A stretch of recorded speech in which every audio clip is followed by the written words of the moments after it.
Sa patuloy na tagumpay ng 5-minute response time sa ilalim ng 911 emergency hotline. Nagbunga ito ng mabilis na aksyon at pagliligtas ng buhay.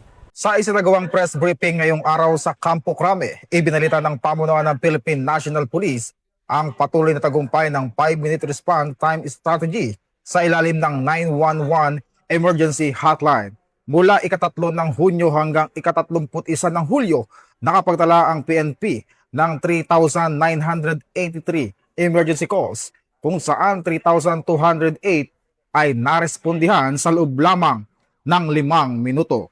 Isa sa mga tampok na insidente ay ang mabilis na pagresponde ng mga pulis sa Pabia, Iloilo noong Agosto 1, matapos makatanggap ng tawag mula sa isang ina na nagulat na armado ang kanyang anak. Dumating ang mga otoridad sa loob ng 3 minuto, subalit sila'y sinalubong ng putok ng baril sa sospek.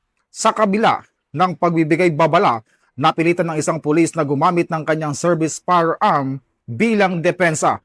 Dinala ang sospek sa ospital sa tulong ng MDRRMO, ngunit idineklarang dead on arrival.